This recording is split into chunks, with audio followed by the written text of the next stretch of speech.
The temple. We're not going to break into small groups right now for this one, because this is kind of an easy one. The temple is a place. It's a sacred place where your community comes together to do the rituals, to tell the stories, to talk about the initiation process. Your school has a sacred place. For this school, this room is one of those temples. The dining room is one of those temples where communities come together to feast. So you have a temple at your place. Maybe it's a retreat location. What are the symbols? You're going to break out and talk about symbols or the icons, the visual signals that give you identity. What are the symbols or the tokens, keyword token of appreciation? Take 2 minutes on this one and talk about those symbols at your school. Go. Okay, we're about finished with this concept of tokens.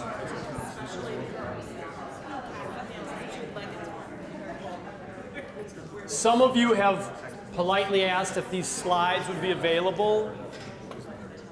And if you're interested in these slides, and I suspect of any of the other content or material that's going to be shared today, if the presenter wants to make them public, they will be readily available through Julie Wysocki. So if you send her an electronic correspondence or you give her your name and your phone number and your email and say, I'd like a copy of some of these, she will send them to you. If you send your email to me asking me to do that, you will not hear back because I'm too busy interacting with people and not making love to my computer. Okay? So it's all about, yeah, I did just say that. So it is about connecting with people. So please, if you want them, you know how to get them. So anybody have a cool token or a symbol that carries on the tradition and the identity? Yes, sir. You're asking me to tell the story that I told. I spent 15 years as the head of school at Mid-Peninsula High School in Menlo Park, California. When I came in, they've just moved into a new building. 130 kids in one building. They just moved into a new building. They have a very central fountain with a sort of modern art blob design on the fountain that the kids didn't like very much. I didn't like it very much, but I didn't know whose toes I'd be stepping on if I said anything. And at some point, kids were complaining, and I said, well, you guys complain all the time, but I don't hear anybody coming up with any suggestions. And a couple days later, a student came in, a senior, came in and said, are you serious that you would take suggestions for this? And I said, yeah, what do you have in mind? And he said, well, I designed the cover of the yearbook last year, and the mascot of the school is the dragons. And he had done this very sort of neat, kind of curvy, different type of dragon on the cover of the yearbook. And he said, I think I could do something like this to go on the fountain. And I didn't have really any idea what he was talking about. And I said, yeah, okay. And he said, really, we could do that? And I said, well, yeah, show me a design and give me some idea. So he went off and some week went by, and I thought, okay, high school senior, forgotten all about it. And suddenly, about 3 weeks later, he comes into my office, got this roll of paper, pushes all my furniture out of the way, and unrolls this thing on the floor, which turned out to be 5 pieces of paper that he had used to show how this drawing could be adapted to a larger sort of piece that could go on the fountain. And I said, Jason, this is really cool. And he said, so can we put it up? And I said, what do you mean put it up? It's fountain, this is paper. He said, no, we'll cut it out of steel. And I said, Jason, what do you mean you'll cut it out of steel? And he said, oh, my dad's a steel cutter. That's the easy part. Getting this design so that we could know what pieces to cut was the hard part, but I think I got it. And we can cut it right away.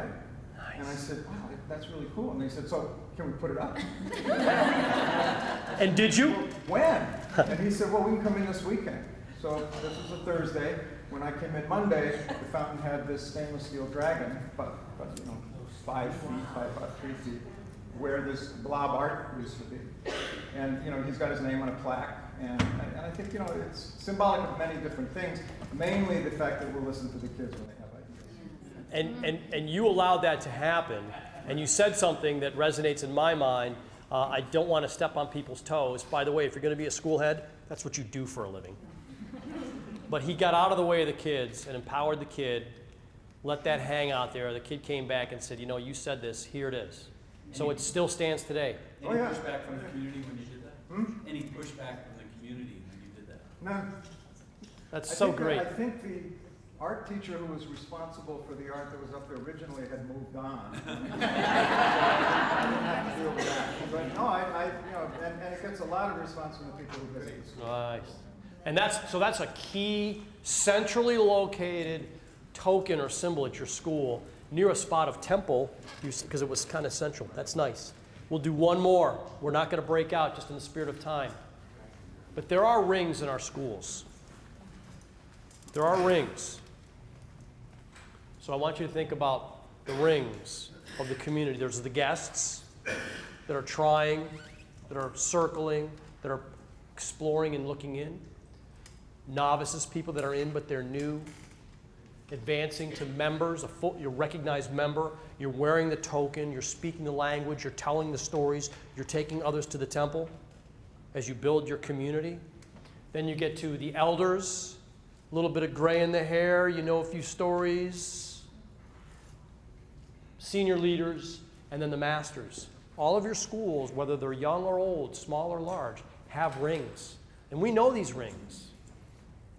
It's part of the culture of our school that as leaders we should talk about these 7 principles. So as I finish, as we're nearing the end, first, thank you for participating and taking some risk and meeting new people and talking about your schools and you and what you're up to. I thank you for that. But I ask you as a leader, people in schools, particularly our schools, we have a job to do to facilitate community, to facilitate connectedness. It's a lonely world, getting more lonely. But it's upon us to feed that hunger of connection and community. This will make your school better beyond your years. You will leave your school, and you're solidifying its community. And these 7 principles that Charles Vogel wrote about in this book that I would highly recommend, just buy it. It's $20. It's good reading. It goes quickly. It'll help inspire you as you build community. So as I finish, first again, thank you. We'll take a few minutes break, and then we have another inspirational talker who I think will get us going right as quickly to 5 after 10 as possible. Go out and use the restroom, load up on coffee. But I thank you for coming. I thank you for helping build our community and invite you to follow these rituals as you do your work. End of message. Thank you.